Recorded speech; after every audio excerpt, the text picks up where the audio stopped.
Salute to all the real ones out there. It's your boy Mike coming at you again with another video. Y'all like the content that I've been dropping? Man, I need you to like, comment, subscribe, and share my videos with anybody you think may benefit from them, alright? Now, today's topic is something I've actually been wanting to touch on for quite some time. And it's called sex transmutation. Alright? Sex transmutation. So, I'm not even going to give y'all no disclaimers. Just know that sex transmutation has a lot to do with semen retention. Alright? So, let's talk about the word transmute. To transmute something means to change or transfer one element or form of energy into another. So, the catalyst that got me wanting to make this video is actually the book that I've been reading, which is Think and Grow Rich from Napoleon Hill. And when I reached chapter 11, there was like a paragraph that I had to take. I mean, it was so potent, I had to take it and make it for this video. So in that chapter, he states that the emotion of sex brings into being a state of mind. Because of ignorance on the subject, this state of mind is generally associated with the physical. And because of improper influences to which most people have been subjected in acquiring knowledge of sex, things essentially physical have biased the mind. So I want y'all to just think about what he's saying right there. He's basically saying that the emotion of sex puts us into a particular frame of mind. And through the fact that we're in an over-sexualized society that honestly looks at sex in a different light than what it's supposed to be, a lot of people just have a perverse mindset anytime you bring up the word sex.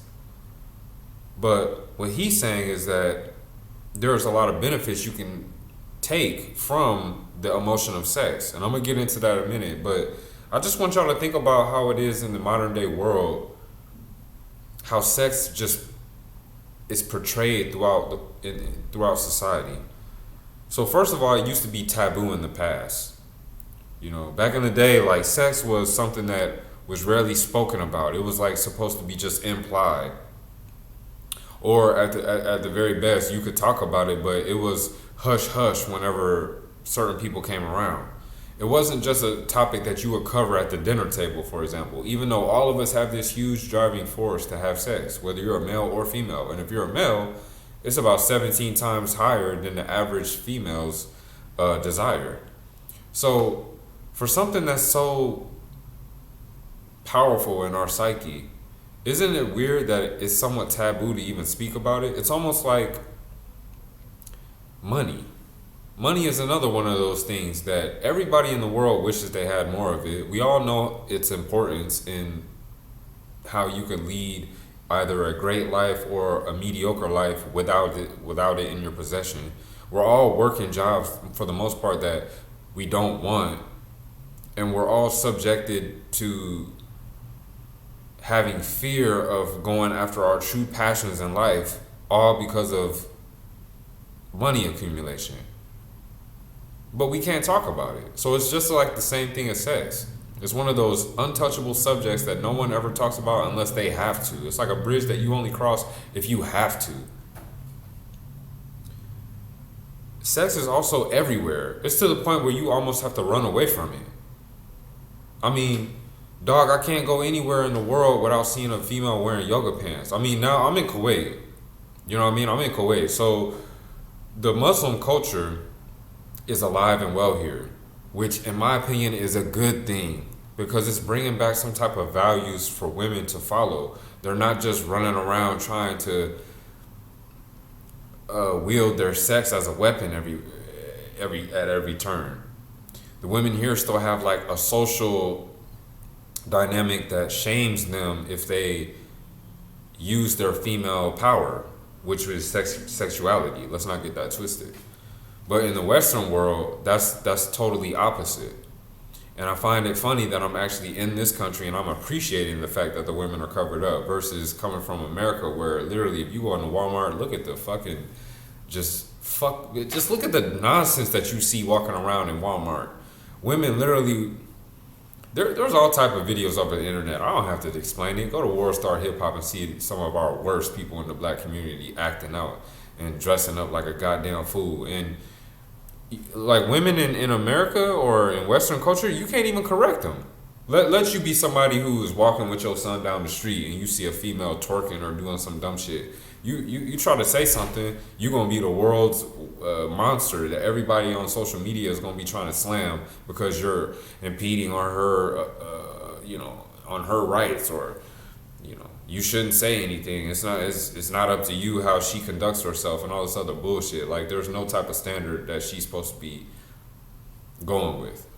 That's neither here nor there. Real quick, just a caveat before I even change subjects. Y'all remember the what was it? The restaurant owner in Houston, Texas. I think it was Houston or Dallas or Austin, somewhere in Texas. Dude had a nice restaurant that he was trying to basically promote for the black community, And what a female want to do? Get up there and be all twerking. So then, of course, it went viral when he came and kind of went off on her like, hey, man, I don't want that bullshit in my restaurant.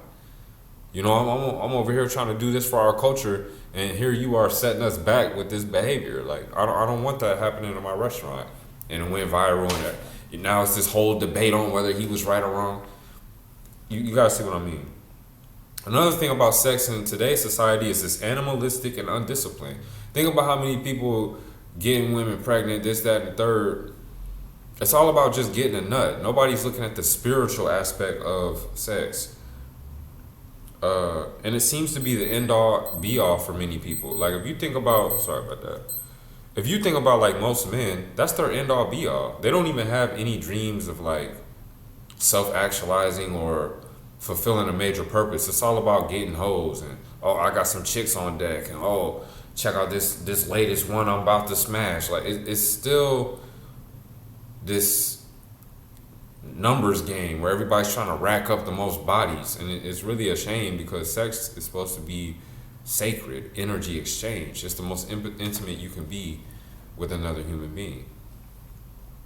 So Napoleon Hill mentions that the emotion of sex has back of it the possibility of 3 constructive potentialities, all right? And this is where I get back into the power that one can use sex to attain. Like the power that sex has, if you use it, you can actually benefit in life in major ways.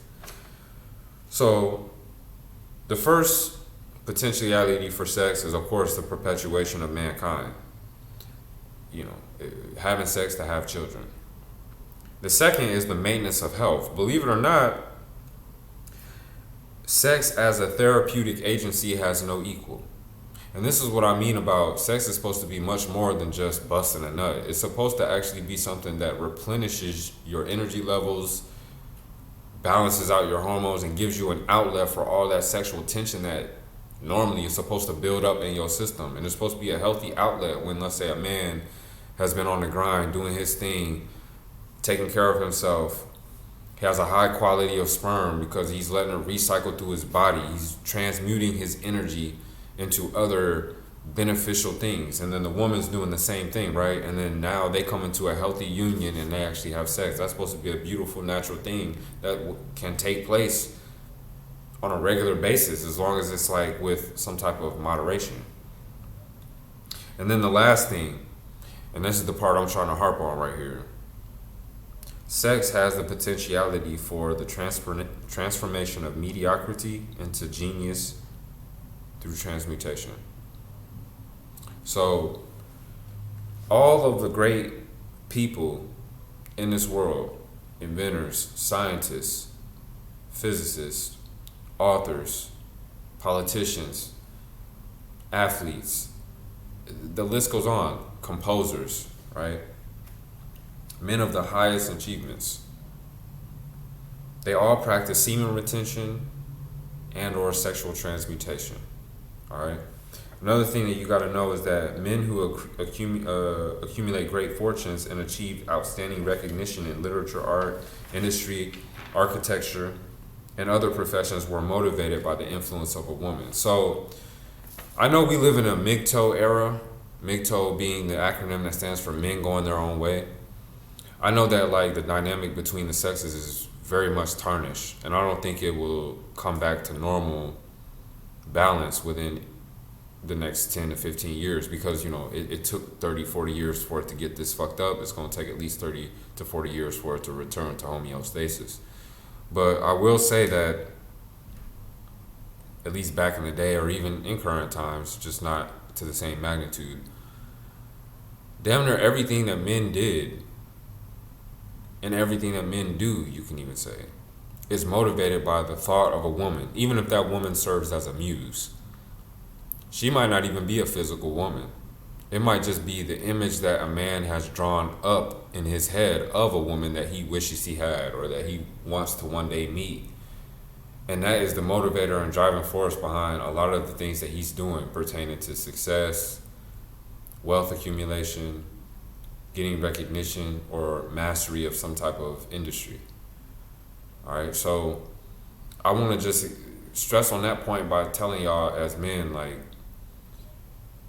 if you have knowledge of female nature, it will tear your heart out knowing that a lot of the things you'll learn in the MGTOW community are very much alive and well in the female mindset.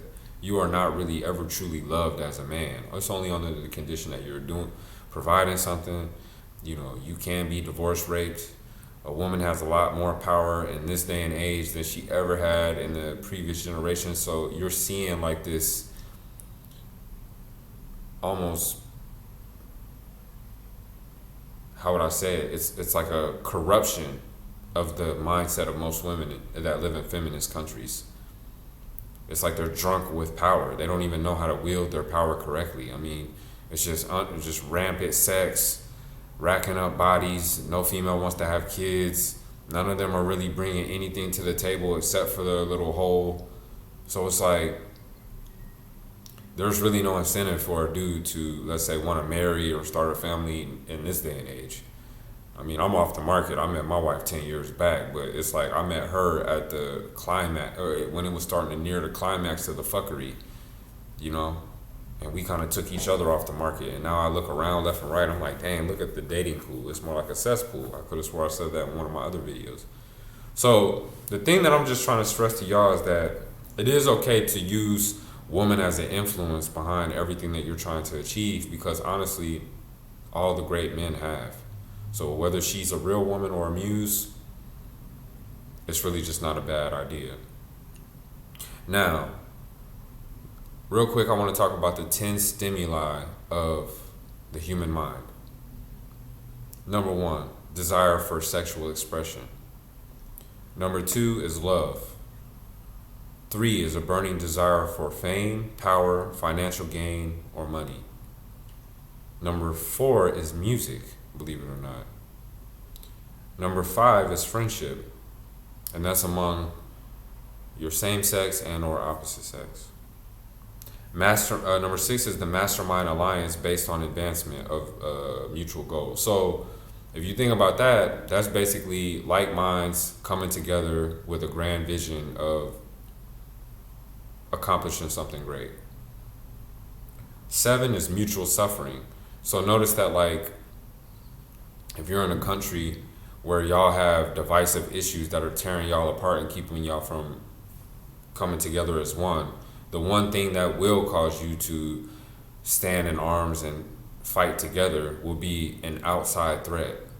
You see what I mean? So in a way, it's like war can have a healing effect by making everyone kind of drop their issues with each other for the time being, unite and fight an external threat.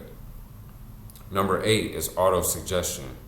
And autosuggestion is pretty much like, it's the hypnotic or subconscious adoption of an idea which one has originated oneself. So a good way of looking at that is like the placebo effect. Or autosuggestion could also be telling yourself that you're going to be rich one day, mapping out how you're going to do it and visualizing it in your head. And then every day, that's your mantra. When you sit there and brush your teeth, you go over how you are rich and how you will receive said amount of money in a certain time frame. That's a good example of autosuggestion. Number 9, stimuli of the mind, is fear. And I like that acronym, false evidence appearing real.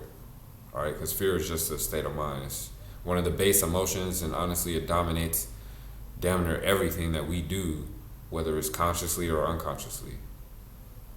And then the last stimuli of the human mind would be narcotics and alcohol. So, driving it all the way back to point number one, notice that desire for sexual expression is the number one stimuli of the human mind. So, what I challenge all you men out there to do is to take that desire that you have for sex and use it as a launch pad for all of the major accomplishments that you have for yourself. I mean, I'm back on my journey.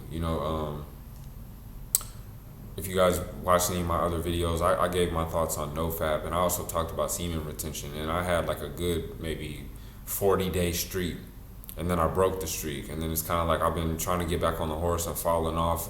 It'd be 4 or 5 days I'm in it, then I break it again. Up 8 days, I break it. So right now I'm back on like day 5. All right, and my goal is to honestly just make it to the end of the year and beyond. You know what I'm saying? Just refraining from all releases. Now, of course, that might be a huge goal, but I figure the more I can take my sexual energy and transmute it into anything that I'm really trying to accomplish on a major level, I think it just gives you superpowers. Think of like a Super Saiyan, Goku or Vegeta, right? They're powerful already, but when they reach that level, it's unprecedented, right?